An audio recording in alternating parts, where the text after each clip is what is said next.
မျိုးတို့တပ်ဖြတ်မှုဆိုပြီးတရားစွဲတာနဲ့ပတ်သက်လို့မောင်တော်မှာဖြစ်ခဲ့တဲ့ဖြစ်စဉ်ကို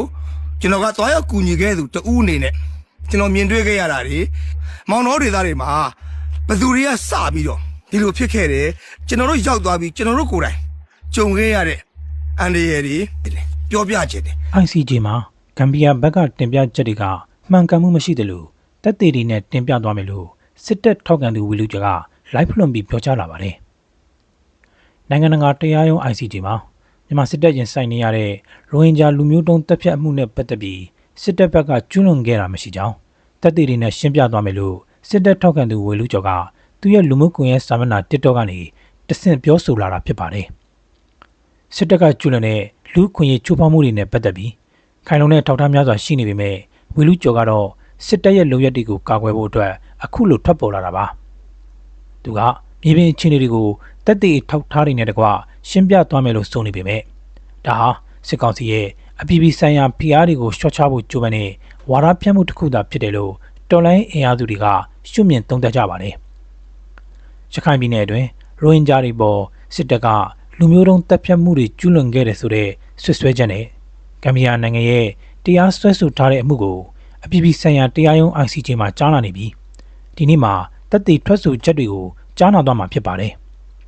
စစ်တပ်ကအာဏာသိမ်းပြီးနောက်ပိုင်းမှာတနိုင်ငံလုံးအတိုင်းအတာနဲ့အယက်သားပြည်သူတွေပေါ်စစ်ရာဇဝတ်မှုတွေကျူးလွန်နေတာဖြစ်ပါတယ်မြန်မာနိုင်ငံမှာစစ်တပ်ကအာဏာသိမ်းချိန်ကနေစပြီးဇန်နဝါရီ20ရက်နေ့2026ခုနှစ်ထိအကြမ်းဖက်စစ်အုပ်စုနဲ့သူတို့ရဲ့လက်ပါစီများကြောင့်နွေဦးတော်လှန်ရေးကာလအတွင်းတည်ဆုံခဲ့ရတဲ့ဒီမိုကရေစီရေးလှုပ်ရှားသူများနဲ့ပြည်သူစုစုပေါင်းမှာ9699ဦးရှိခဲ့ပြီဖြစ်တယ်လို့နိုင်ငံရေးအကျဉ်းသားများကူညီဆောင်ရှောက်ရေးတင်ကထုတ်ပြန်ထားပါတယ်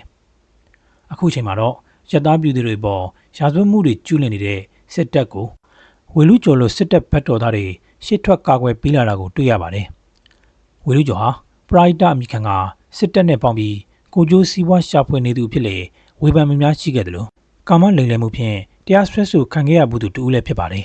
။ လူမျိုးတို့တပ်ဖြတ်မှုဆိုပြီးတရားစွဲတာနဲ့ပတ်သက်လို့မောင်တော်မှာဖြစ်ခဲ့တဲ့ဖြစ်စဉ်ကိုကျွန်တော်ကသွားရောက်ကူညီခဲ့သူတဦးအနေနဲ့ကျွန်တော်မြင်တွေ့ခဲ့ရတာတွေမောင်တော်တွေသားတွေမှာဘသူတွေကစပြီးတော့ဒီလိုဖြစ်ခဲ့တယ်ကျွန်တော်တို့ရောက်သွားပြီးကျွန်တော်တို့ကိုယ်တိုင်ကြုံခဲ့ရတဲ့အန်ဒီရယ်တွေပြောပြချင်တယ်အဲဒါကြောင့်အားလုံးပဲမင်္ဂလာပါခင်ဗျကျွန်တော်တို့နိုင်ငံကြီးကို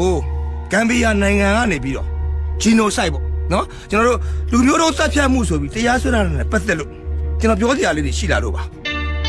ကျွန်တော်ကပြင်ဦးလင်ကိုရောက်နေတယ်နော် channel မှာဖြစ်တဲ့အတွက်ဖုန်းလိုင်းရလေတစ်ခါလေးဟို live သိမ့်မကောင်းဘူးပေါ့နော်ပြီးတော့ live မော်လည်းသိမ့်မတက်ဖြစ်တဲ့အခါကျတော့ကျွန်တော်အကြောင်းစုံကိုသေချာမသိခဲ့ပါဘူးအခုတော့ကျွန်တော်ဟိုသိလာပြီဖြစ်တဲ့အတွက်ဒီကိစ္စကိုကျွန်တော်ဘက်ကကျွန်တော်သိသလောက်ကျွန်တော်ကြုံတွေ့ခဲ့ရသလောက်နော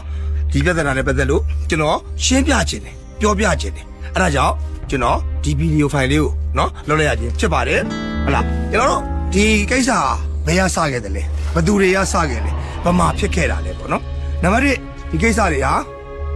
ကျွန်တော်တို့ရခိုင်မှာရှိခဲ့တဲ့ကျွန်တော်တို့2012နော်ဘာသာကြားအရေးခင်းလိုဟာမျိုးနော်အဲ့ဒီလိုပဲကျွန်တော်တို့အခုအဓိကဖြစ်သွားတာကတော့ဟိုဘူးတီတော်မောင်တော်ပေါ့နော်မောင်တော်ဒေသမှာဖြစ်ခဲ့တဲ့ဖြစ်ရက်ကိုကျွန်တော်တို့ဆွဆွဲထားခြင်းဖြစ်ပါတယ်ပေါ့ဒါကြောင့်ကျွန်တော်တို့အဲ့ဒီမောင်တော်မှာဖြစ်ခဲ့တဲ့ဖြစ်စဉ်ကိုကျွန်တော်ကသွားရောက်ကူညီခဲ့သူတဦးအနေနဲ့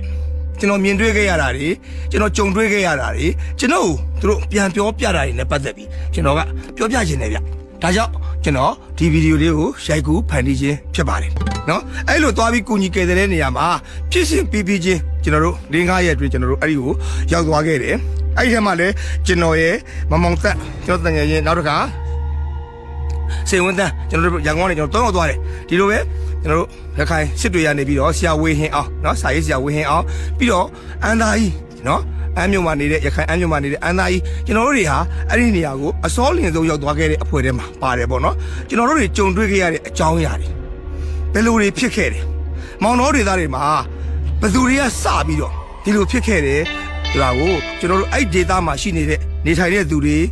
เนาะအဲ့မှာရောက်နေတဲ့ဝန်ထမ်းတွေเนาะသူတို့ကြုံတွေ့ခဲ့ရတဲ့အကြောင်းအရာတွေကိုသူတို့ကိုယ်တိုင်ပြန်ပြောပြတာရယ်ကျွန်တော်တို့ရောက်သွားပြီးကျွန်တော်တို့ကိုယ်တိုင်ကြုံခဲ့ရတဲ့အန်ဒီရယ်တွေเนาะကျွန်တော်တို့ဖြစ်ခဲ့တဲ့အဖြစ်အပျက်တွေအားလုံးကိုကျွန်တော် အသေးစိတ်တင်ပြပေးသွားပါမယ်နော်အဲ့တော့တချို့ဓာတ်ပုံမှတ်တမ်းတွေအားလုံးကတော့ရန်ကုန်မှာရှိတဲ့ကွန်ပျူတာထဲမှာဖြစ်နေတဲ့အတွက်ရောက်တော့ဓာတ်ပုံတွေကျွန်တော်မတင်ပြနိုင်သေးပါဘူးပြီးရင်တော့ကျွန်တော်ဓာတ်ပုံနဲ့တကွကျွန်တော်တို့ဓာတ်တွေအားလုံးကိုရှင်းပါမယ်နော်ကျွန်တော်တို့အခုကျွန်တော်တို့ကိုတရားစွဲနေတဲ့ဂမ်ဘီယာနိုင်ငံကြီးကမြန်မာနိုင်ငံဆိုတာကိုသိချာသိသလားဘူးတီတော်မောင်တော်ဆိုတာကိုသိချာသိသလားသူတို့ရောက်ဘူးလားနော်ဟိုးအဝေးကြီးကနေလေသံဖန်းတရားနာပြီးတော့အင်တာဗျူးတွေတင်ပြလိုက်အဟော်တွေတင်ပြလိုက်ဓာတ်တွေတင်ပြလိုက်နဲ့ကျွန်တော်တို့ဆွဆွဲနေတာဗျကျွန်တော်တို့ကနော်ကျွန်တော်တို့ဆိုတဲ့နေရာမှာတော့အဓိကတော့ဒီနေရာကိုကုညီကယ်ဆယ်ရေးသမားတွေအများကြီးရောက်ပါတယ်အဲ့ထဲမှာအကြဆုံးနေခဲ့တာရယ်နော်ကျွန်တော်တို့ဟလာဘူးတီတော်မောင်တော်ကနေပြီးတော့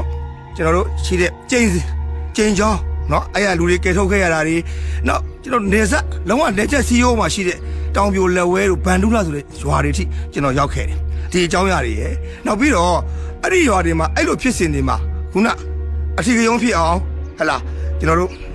မလုတ်ခဲ့တဲ့ရွာတွေဘာသာကြားရွာတွေအများကြီးရှိပါတယ်အဲ့ဒီရွာတွေမှာကျွန်တော်ဖြတ်သွားတယ်ဖြတ်လာတယ်ပုတ်တွေဝယ်စားတယ်ဒီလိုပဲကိုကြီးကယ်ဆယ်ရေးတွေသွားရင်ကြားထဲမှာသူတို့ရွာတွေထဲမှာကျွန်တော်တို့ထဲထဲဝင်ဝင်ဟလာသွားလာခဲ့တာဘာမှမရှိဘူးဗျ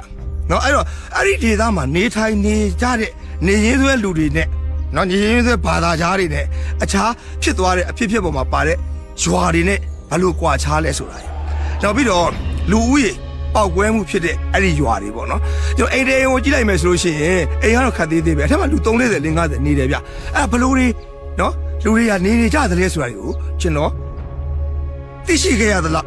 မှတ်တမ်းတင်ခဲ့ရသလားအဲ့ဒါတွေအားလုံးကိုကျွန်တော်ပြန်ပြီးရှင်းပြပေးမှာဖြစ်ပါတယ်ဒါကြောင့်ကျွန်တော်တို့အဲ့လိုကယ်ဆယ်ရေးကိစ္စတွေကိုသွားခဲ့တဲ့ပေါ့နော်ရန်ကုန်ကလာအတင်းနေရေးရပေါ့မြန်မာပြည်အနေနဲ့ကလာတဲ့သူတွေအားလုံးထဲမှာတော့အစောလင်ဆုံးရောက်တဲ့သူနဲ့ဟလာကျွန်တော်တို့အကြဆုံးနေခဲ့တဲ့သူဖြစ်တဲ့ကျွန်တော်တို့ကနေပြီးတော့ဒီကိစ္စတွေနဲ့ပတ်သက်လို့ကိုယ်တိုင်ကြုံတွေ့ခဲ့ရတာရယ်ပြန်လဲကြားသိခဲ့ရတာရယ်အဲ့ဒါတွေအားလုံးကိုဓာတ်ပုံမှတ်တမ်းမှတ်ရရတဲ့ကျွန်တော်တို့ရှင်းပြပေးပါမယ်ခင်ဗျာကျေးဇူးတင်ပါတယ်ပြန်ဆုံပါမယ်ကျွန်တော်အပိုင်းလိုက်ဆက်ပြီးတော့တင်ပေးသွားပါမယ်ခင်ဗျာကျေးဇူးတင်ပါတယ်ခင်ဗျာ